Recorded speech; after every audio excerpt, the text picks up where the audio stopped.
Hello বন্ধুরা! তো নতুন বছরের শুভেচ্ছা জানাই সকলকে। কেমন আছো সবাই? আশা করছি সকলে খুব ভালো আছো। আমিও ভালো আছি। বর্ধমান জেলায় ছোট্ট একটি গ্রাম থেকে আমি ঋতু। তোমাদের সকলকে জানাই আমার এই ব্লগ চ্যানেলে অনেক অনেক স্বাগত, অনেক অনেক ভালোবাসা। তা আজকে হচ্ছে নতুন বছর, তার জন্য পিকনিক করতে যাচ্ছি। তা কোথায় যাচ্ছি বলো তো পিকনিক করতে? পিকনিক করতে যাচ্ছি বাড়ির ছাদে। সবাই তো বাইরে যাচ্ছে, মাঠে যাচ্ছে পিকনিক করতে, তো আমরা বাড়ির সকলে মিলে আজকে বাড়ির ছাদে পিকনিক করব। তা ভিডিওটা অবশ্যই কন্টিনিউ দেখবে, ভালো লাগলে লাইক করে পাশে থেকে চ্যানেলটা সাবস্ক্রাইব করো। তো এদিকে দেখো আমার মেয়ে সবজিগুলো কেটে ধুয়ে রেখে দিয়েছে। আর কি বানাবো বলো তো? দেখে তোমরা নিশ্চয়ই বুঝতে পারছো যে আজকে কি বানাতে চলেছি। তো কমেন্ট করে জানিও যে আমি কি বানাচ্ছি।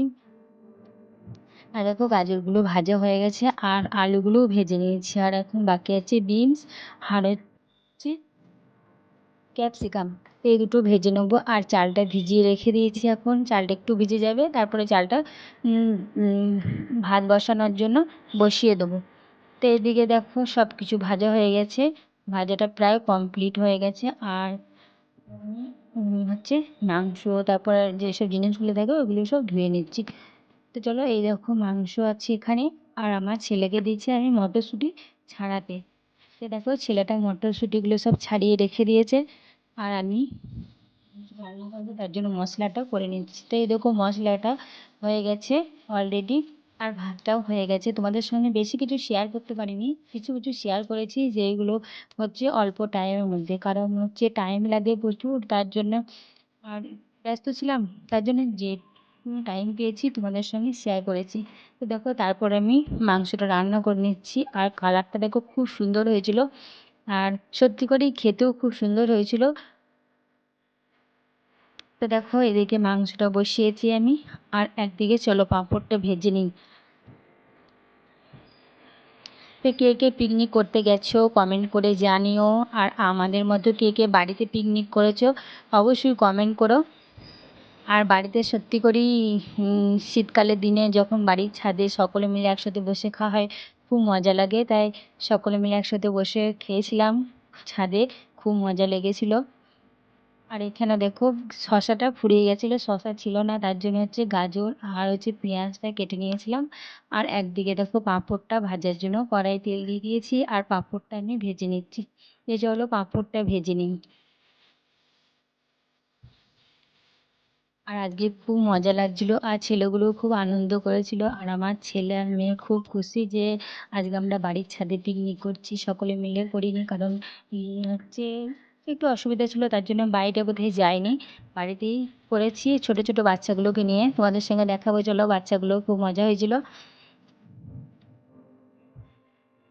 তা আর এই পাঁপড়গুলো কার খেতে ভালো লাগে বলো?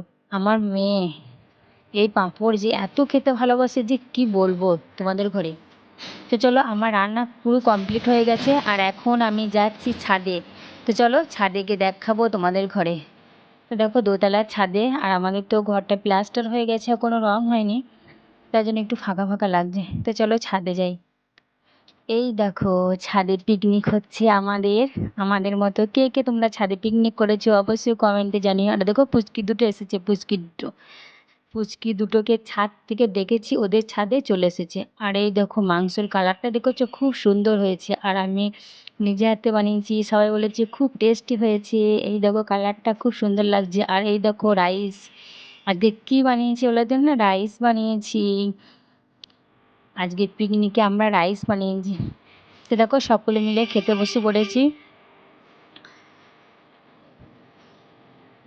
সকলে খুব মজা করে খেয়েছিলাম। আর হচ্ছে পুচকির মধ্যে ছোট পুচকিটা খায়নি, ছোটটা খেয়েছে, বড় পুচকিটা খায়নি। আর এই দেখো প্রচুর ঝাড় লেগেছে, আমাকে বলছে জল দিয়ে ধুয়ে দাও। আমি বললাম যে জল দিয়ে ধুতে হয় না, তুই খেতে পারবি দেখ। আর ওই বড় পুচকিটা খায়নি, ও বলছে আমি খাবো না। ও বলছে যে আমাদের বাড়িতে বিরিয়ানি করেছে, তা আমি বলছি ঠিক আছে তাহলে রাত্রেবেলা সবার নিমন্ত্রণ আমাদের তোদের বাড়িতে, বললো হ্যাঁ নিমন্ত্রণ। ঠিক আছে। আর এই পুচকিগুলো সারাদিন আমাদের সঙ্গে থাকে, আমাদের বাড়িতে থাকে, আমাদের খুব ভালো লাগে, ওদের সঙ্গে সময়টি কেটে যায়। তো যা করে সকলে মিলে খেতে বসে পড়েছি, সকলে খুব মজা করে খেয়েছিলাম, খুব ভালো লেগেছে। ভিডিওটা কেমন লেগেছে জানিও। টাটা।